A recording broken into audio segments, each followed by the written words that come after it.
अस्सलाम वालेकुम, कैसे हैं आप लोग सब। मैं हूँ आयशा लखवानी, आपकी क्लिनिकल डाइटिशियन। आज का video is about weight loss in Ramzan और रमज़ान में हमें कौन सी चीज़ों का बहुत ख्याल रखना है ताकि हमारा वेट ना बढ़े। नॉर्मली लोगों का वेट 3 से 4 kg रमज़ान में बढ़ जाता है एक सेल्फ पिटी के पीछे कि हमने सैरी करनी है क्योंकि हमने सारा दिन रोज़ा रखना है, तो लेट्स जस्ट ईट। और बहुत ज़्यादा आप ओवर ईटिंग कर लेते हैं। सेम गोज़ विद इफ्तार, सारा दिन कुछ नहीं खाया, सारा दिन रोज़ा रखा था तो चलो खा लेते हैं।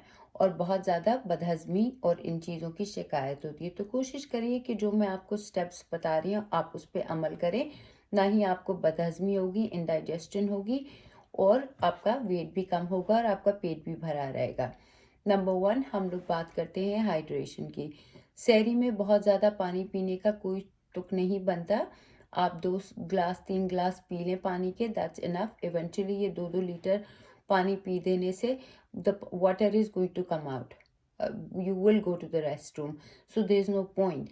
आप जो आम दिनों में 2 से 3 लीटर पानी पीते हैं वो आप इफ्तार और सुबह सहरी तक छोटे छोटे इंटरवल्स के साथ आप उस पानी को पूरा करिए। नंबर 1, बिकॉज हाइड्रेशन अगर आपकी बॉडी में नहीं होगी और एक वक्त आप सारा पानी पी लेंगे उसका कोई फ़ायदा नहीं होता। सो हाइड्रेशन इज़ वेरी इंपॉर्टेंट। अगर आपकी बॉडी डिहाइड्रेट है तो आपका वेट नहीं कम होगा। एक और चीज़, आपको नींद अपनी सबसे ज़्यादा पूरी करनी है। रमज़ान में स्केड्यूल्स बहुत ख़राब होते हैं, तो कोशिश करिए कि अगर आप सारी रात जागते हैं तो दिन में 6 से 7 घंटे अपनी नींद पूरी करें। That is also very important. Ramzan का महीना है बट दैट डज़न्ट मीन कि आपकी बॉडी की ये रिक्वायरमेंट्स ख़त्म हो गई हैं। Your body needs sleep, your body needs water. अब हम खाने के बारे में बात आ जाते हैं। सबसे पहले हम बात करते हैं मीठे के बारे में। जो कल्प्रिट सबसे ज़्यादा रमज़ान में है वो मीठा, वो रूह अफ़ज़ाएँ और शरबतें और थादिल और दूध सोडा और ये सारा कुछ है। आप कोशिश करिए कि इन चीज़ों से परहेज़ करिए क्योंकि अब आपके पास टाइम है। This is the golden opportunity to lose weight. आप सारी कैलोरी कंज्यूम कर लेते हैं। ये वेट लॉस का कम करने का टाइम इसलिए है क्योंकि हमारे पास कैलोरी कंजम्पशन का इतना टाइम नहीं होता। हम आम दिनों में 3 मील और बीच में स्नैकिंग और निबलिंग और ये सारा कुछ करते हैं। रमज़ान में तो ये नहीं होता। आपके पास छोटी सी विंडो है, उसमें आप कितना खा लेंगे, तो बेहतर है कि आप स्मार्टली खाइए। आप अपनी सारी एम्प्टी कैलोरीज रूह अफ़ज़ाओं से रूह अफ़ज़ा, जाम शीरीन, थादिल, दूध सोडा इनसे ले लेते हैं और जो कि ये बिल्कुल फ़ज़ूल एम्प्टी कैलोरीज़ है, इनका कोई फ़ायदा नहीं है और ये आप लोग किसी गिनती में नहीं लाते इसको। तो मार्केट में अब सुना गया है कि शुगर फ्री शरबतें मिलती हैं या फिर लो कैलोरी ड्रिंक्स। आप देख लीजिए, अगर आपको उससे पानी नहीं पिया जाता तो आप उनका इस्तेमाल करिए। एक और आसान तरीका है, आप कोई भी एक फ्रूट ले लीजिए और उसकी स्लशी बना दीजिए। स्मूदीज़ इतनी ज़्यादा दूधें डालना और ये सारा कुछ करना, आपको अपनी डेयरी का भी कंट्रोल रखना है। तो आप फ्रूट स्मूदीज़ बना सकते हैं वाटर बेस्ड के साथ या थोड़ा-सा थोड़ी सी दही डाल दें, वो ज़्यादा बेहतर है। कोई भी आप फ्रूट की बना दें और वाटरमेलन आ गया है तो उसमें पानी डालने की ज़रूरत नहीं है, it has its own water. थोड़े से काले नमक के साथ, सीड्स के साथ आप वो डाल दें तो that is also really good. फिर आप नींबू पानी का भी इस्तेमाल कर सकते हैं थोड़ा-सा हनी डाल के। चीनी आप नहीं लें, किसी भी चीज़ का में आप हनी डाल सकते हैं। लस्सी का भी आप इस्तेमाल कर सकते हैं, हनी डाल दें या नमकीन डाल दें।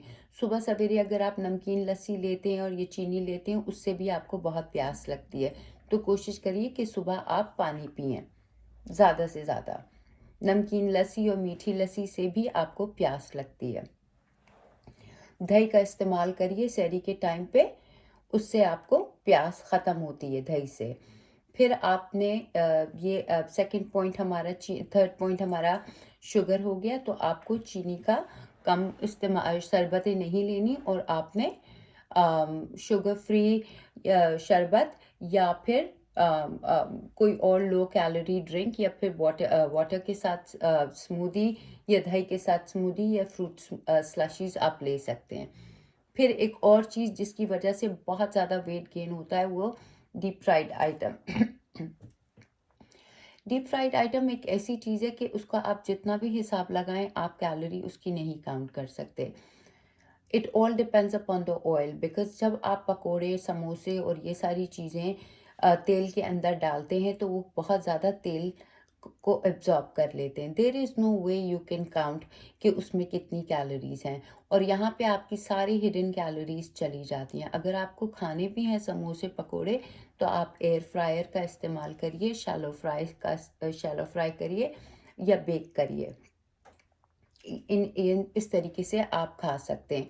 और अगर आप पकोड़े खा रहे हैं, क्योंकि देखिए बेसन बहुत ज़्यादा तेल को एब्जॉर्ब करता है, तो कोशिश करिए, वो तो करेगा ही, राइट। तो अगर आप बेसन के साथ आलू के पकोड़े खाते हैं, वो भी बहुत ज़्यादा एब्जॉर्ब करेगा। अगर आपने पकोड़े खाने, तो आप सब्जी के पकोड़े का इस्तेमाल करिए। कॉलीफ्लावर के पकोड़े बन सकते हैं, बैंगन के पकोड़े बन सकते हैं, पालक के पकोड़े बन सकते हैं। आप इन चीज़ों के पकोड़े बना लें, क्योंकि सब्जी इतना ऑयल नहीं सक करती, क्योंकि ऑलरेडी बेसन तो ऑयल सक कर रहा है। तो आप इधर से थोड़ा सा कट डाउन कर सकते हैं। दूसरी बात ये कि अगर आपने पकोड़े खाने हैं, तो आप कोशिश करिए कि उसके साथ फिर आप कबाब का इस्तेमाल कर लीजिए, रादर देन आप समोसे पकोड़े दोनों चीज़ें खाएं, और ऑल्टरनेट दिनों में आप इनका इस्तेमाल कर लीजिए। दही बड़े छोले तो it's absolutely fine, and fruit chaat आप वो खा सकते हैं। इतना इतना तो उसमें नहीं है। It's all about sugar and oil. दूसरी बात ये, एक और बात दैट इज़ वेरी इंपॉर्टेंट, जब आप वेट लॉस कर रहे होते हैं और आप रमज़ान का टाइम आता है, दो चीज़ें सब लोग भूल जाते हैं। एक तो सब्जी खाना भूल जाते हैं बिल्कुल, जिसकी वजह से आप लोगों को बहुत कॉन्स्टिपेशन की शिकायत होती है, और प्रोटीन। अगर तो आपको अपना वेट लूज़ करना है, तो आपको अपना प्रोटीन का इंटेक लाजमी करना है। सुबह आपको रादर दिन तवज्जो दें आप अपने पराठों के ऊपर और वो दूध सेवइयों के ऊपर, आप अपना अंडे का ऑमलेट लाजमी खाइए, ये शामी कबाब खाइए। प्रोटीन आपने लाजमी लेना है, वरना तो आपका वेट लॉस ऐसा होगा कि सारा वो वाटर वेट निकल आएगा और आपकी बॉडी लीन नहीं लगेगी। बेहतर होगा, एंड बिसाइड्स लीन के, प्रोटीन बहुत इंपॉर्टेंट है आपके वेट लॉस के लिए, तो आपको प्रोटीन का इस्तेमाल बिल्कुल रखना है। इफ्तारी आइडियली आप थोड़ी करिए, और खाने में आप प्रोटीन का इंटेक बढ़ाइए, और आप अपने पूरे दिन का जो आम दिनों में प्रोटीन लेते हैं, वो रमज़ान में ऐसे करके पूरा करिए। तो इंशाल्लाह आपका इससे काफ़ी फ़र्क पड़ जाएगा। और अगर आपसे नहीं इतना प्रोटीन खाया जा रहा, क्योंकि टाइम की विंडो बहुत कम है, इतना टाइम नहीं होता, कुछ लोगों से नहीं खाया जाता, तो आप कोशिश करिए कि आप प्रोटीन शेक का इस्तेमाल कर लीजिए।